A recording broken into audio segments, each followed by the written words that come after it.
How do you use Twitter when you are at a scientific conference? I think the best way to use Twitter at a conference like this is to connect with other people at the conference as well as physicians and patients elsewhere.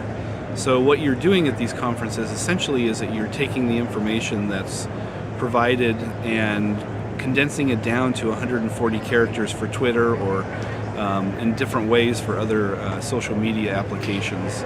And then you're sharing that information with other people online, and that stimulates a lot of discussion related to the topic, or even brings up other questions that may or may not be related.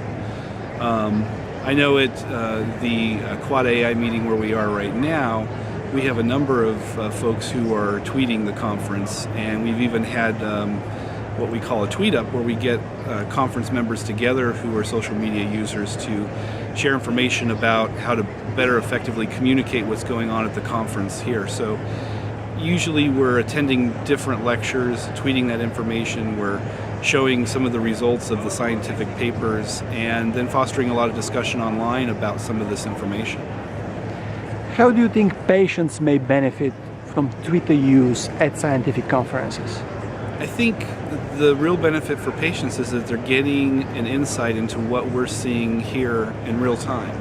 So at a lot of these conferences, you're being presented with novel information that can be very helpful in patient care. And so patients are learning about these topics firsthand just as we learn about them.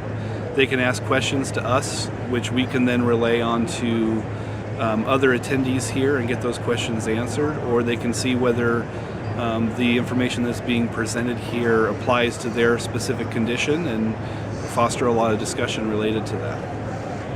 What is your take-home message for allergists and primary care physicians?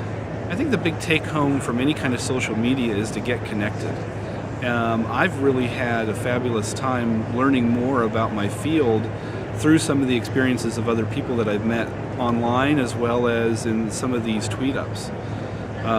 So it's really a matter of sharing the information, getting it out to patients, and understanding where the field is going in the future. Where do you think Twitter use from scientific conferences is heading in the future? Well, I think there's a micro aspect to that and a macro aspect to that. So the micro aspect is we're going to be able to be even more connected during the conferences themselves. Hopefully it will someday be tweeting questions to some of the speakers that then can be answered right away actually at the conference.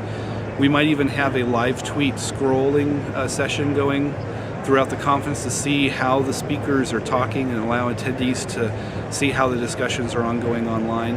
And then there's also a macro sense and how you relay that information on to other people from around the world. I think that as other areas of the world, especially the developing world, continue to become more technologically advanced, we're going to have more people joining the discussion, and I think that's going to be really exciting. Not only for sharing the information from here, but allowing them to come up with their own ideas and contributing to the whole process in general. Thank you.